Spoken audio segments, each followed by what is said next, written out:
ತಾಳಗಳನ್ನು ಒಳಗೊಂಡಂತ ಒಂದು ದೊಡ್ಡ ಹಿಂದೂ ಸಂಸ್ಕೃತಿಯ ಒಂದು ದೊಡ್ಡ ನೃತ್ಯ. ಈ ನೃತ್ಯದ ಮೂಲಕ ನಾವು ಕೇವಲ ಇದರಿಂದ ನಾವು ನೃತ್ಯವನ್ನು ಮಾಡ್ತೇವೆ, ಇದ್ರ ಮೂಲಕ ಹಣವನ್ನು ಗಳಿಸ್ತೇವೆ ಅನ್ನುವ ಭಾವನೆಯನ್ನ ದೂರ ಮಾಡಿ ಭರತನಾಟ್ಯದ ಮೂಲಕ ನಮ್ಮ ಇಡೀ ದೇಹಕ್ಕೆ ಒಂದು ಯೋಗಾಸನ ಇರ್ತದೆ. ಇಡೀ ಈ ನೃತ್ಯದ ಮೂಲಕ ಇಡೀ ದೇಹವನ್ನ ನಾವು ಕುಣಿಸುವುದರ ಜೊತೆಗೆ ಮನರಂಜನೆಯನ್ನ ಒಂದು ಕಡೆ ಕೊಟ್ಟಿದ್ರೆ, ಮತ್ತೊಂದು ಕಡೆ ಅವರ ದೇಹದಿಂದ ನಾವು ದಂಡಿಸುವ ಮೂಲಕ ನಾವು ಬೆಳಗ್ಗೆ ಏನು ಜಿಮ್ಗೆ ಹೋಗ್ತೇವೆ, ಯೋಗಾಸನಕ್ಕೆ ಹೋಗ್ತೇವೆ, ವಾಯು ವಿಹಾರಕ್ಕೆ ಹೋಗ್ತೇವೆ. ಅದೇ ರೀತಿ ಈ ಭರತನಾಟ್ಯದ ಮೂಲಕ, ಈ ನೃತ್ಯದ ಮೂಲಕ ನಮ್ಮ ಆರೋಗ್ಯಕ್ಕೆ, ನಮ್ಮ ದೇಹಕ್ಕೆ ಸಾಕಷ್ಟು ಲಾಭದಾಯಕ ಅಂತ ಹೇಳಿ ಈ ಸಂದರ್ಭದಲ್ಲಿ ಹೇಳಬೇಕಾಗ್ತದೆ. ಏನು ಭಾವ ರಾಗ ತಾಳದೊಂದಿಗೆ ಈ ನೃತ್ಯ ನಮ್ಮ ಹಿಂದೂ ಸಂಸ್ಕೃತಿಯಲ್ಲಿ ಆರಂಭಗೊಂಡಿದೆ. ಈ ನೃತ್ಯದ ಮೂಲಕ ಇವತ್ತು ಅಂತಾರಾಷ್ಟ್ರೀಯ ಮಟ್ಟದಲ್ಲಿ ನಮ್ಮ ಊರಿನ ಹೆಣ್ಣುಮಗಳ ಸ್ವಾತಿ ಭಾರದ್ವಾಜ್ ತಮ್ಮ ಶ್ರಮದ ಫಲವಾಗಿ ಇವತ್ತು ಹೆಸರನ್ನ ಗಳಿಸುವುದರ ಜೊತೆಗೆ ನೂರಾರು ಜನಕ್ಕೆ, ನೂರಾರು ಬಡ ಮಕ್ಕಳಿಗೆ ಇವತ್ತು ಏನು ನೃತ್ಯವನ್ನು ಹೇಳಿಕೊಡುವ ಮೂಲಕ ಮಾರ್ಗದರ್ಶಕರಾಗಿ ಇವತ್ತು ಕೆಲಸವನ್ನ ಮಾಡ್ತಾ ಇದ್ದಾರೆ.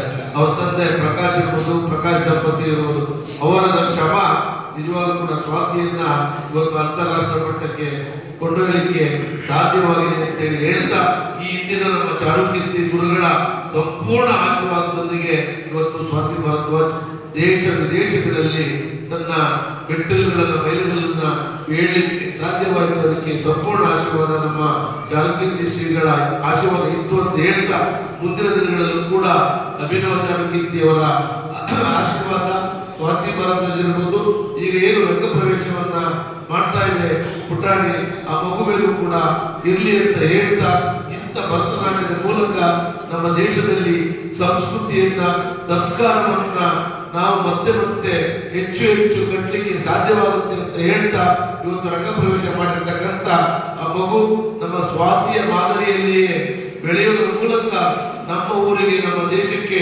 ದೊಡ್ಡ ಗೌರವವನ್ನು ತರಲಿ ಅಂತೇಳಿ ನಾನು ಬಾಹುಬಲಿ ತಪ್ಪಲಿನಲ್ಲಿ ಆಶಿಸಿ ಆ ಮಗುವಿಗೆ ಒಳ್ಳೆಯದಾಗಲಿ ಅಂತೇಳಿ ಶುಭವನ್ನ ಹೇಳ್ತೀನಿ. ಇಲ್ಲಿ ಬಂದಿರ್ತಕ್ಕಂಥ ಎಲ್ಲ ಹಿರಿಯರಿಗೆ, ಈ ಊರಿನ ಎಲ್ಲ ನನ್ನ ನಾಗರಿಕ ಬಂಧುಗಳಿಗೆ ನನ್ನ ನಮಸ್ಕಾರವನ್ನು ತಿಳಿಸ್ತಾ ಆ ಮಗುವಿಗೆ ಒಳ್ಳೆಯದಾಗಲಿ ಅಂತೇಳಿ ಮತ್ತೊಮ್ಮೆ ಹಾರೈಸ್ತೀನಿ. ಹಾಗೆ ಇಂತಹ ಒಂದು ಸಾಂಸ್ಕೃತಿಕ ದೇಶವಾದಂತಹ, ಹೇಗೆ ನಾವು ಕರ್ನಾಟಕದಲ್ಲಿ ಮೈಸೂರನ್ನ ಸಾಂಸ್ಕೃತಿಕ ನಗರಿ ಅಂತ ಹೇಳಿ ನಾವು ಕರಿತೀವಿ, ಅದೇ ರೀತಿಯಾಗಿ ಇಡೀ ವಿಶ್ವದ ಸಾಂಸ್ಕೃತಿಕ ಕೇಂದ್ರ ಅಂತಂದ್ರೆ ಅದು ನಮ್ಮ ಭಾರತ ದೇಶ ಅಂತ ಹೇಳಿ ಹೇಳಬಹುದು. ಇಂತಹ ದೇಶದಲ್ಲಿ ಇಂದಿನಿಂದಲೂ ಕೂಡ ಈ ಸಂಗೀತ, ನಾಟ್ಯ ಇವೆಲ್ಲವೂ ಕೂಡ ಅದರದೇ ಆದಂತಹ ಒಂದು ಸ್ಥಾನಮಾನಗಳು ಇರತಕ್ಕಂಥದ್ದು. ಅದರಲ್ಲೂ ವಿಶೇಷವಾಗಿ ಈ ಭಾರತ ದೇಶದ ದಕ್ಷಿಣ ಪ್ರಾಂತ್ಯದಲ್ಲಿ ಭರತನಾಟ್ಯ ಕಲೆ ವಿಶ್ವ ಪ್ರಸಿದ್ಧಿಯನ್ನ ಹೊಂದಿರತಕ್ಕಂಥದ್ದು. ಪರಮಪೂಜ್ಯ ಗುರುಗಳು ಈಗ ಹಿತಾನ್ಯ ಪಿವೈ ಅವರಿಗೆ ರಂಗ ಪ್ರವೇಶದ ನೆನಪಿನ ಕಾಣಿಕೆಯನ್ನ ನೀಡ್ತಾ ಇದ್ದಾರೆ. ಬಹುಶಃ ಜೀವನದ ಬಹಳ ಸುಂದರವಾದಂತಹ, ಅವಿಸ್ಮರಣೀಯವಾದಂತಹ ಒಂದು ಕ್ಷಣವನ್ನ ಹಿತನ್ಯ ಕಾಣ್ತಿದ್ದಾಳೆ. ಬಹುಶಃ ಮುಂದಿನ 2 ಗಂಟೆಗಳ ಕಾಲ ನಿಮ್ಮೆಲ್ಲರ ಮನಸ್ಸಿಗೆ ಭರತನಾಟ್ಯದ ಹಿತವನ್ನ ನೀಡುವಂತಹ ಒಂದು ಕಾರ್ಯಕ್ಕೆ ಹಿತಾನ್ಯ ಸಿದ್ಧವಾಗಿದ್ದಾಳೆ. ಭರತನಾಟ್ಯ ಈಗಾಗಲೇ ಹೇಳಿದ ಹಾಗೆ ದೈವಿ ಕಲೆ, ಆ ಭಾವ ಭಕ್ತಿ ಇದ್ದಾಗ ಮಾತ್ರ ಭರತನಾಟ್ಯ ನಮ್ಮನ್ನ ಓದಿದ್ದಾರೆ. ಹಾಗೆ ಈಗ ವಿಶೇಷವಾದಂತಹ ಗೌರವ ಭರತನಾಟ್ಯವನ್ನ ಈಗಾಗಲೇ ನಮ್ಮ ಅತಿಥಿಗಳು ಹೇಳಿದ ಹಾಗೆ ಭರತ ನಾಟ್ಯ, ಭರತ ಅಂತಂದ್ರೆ ಭಾವ, ರಾಗ ಹಾಗೂ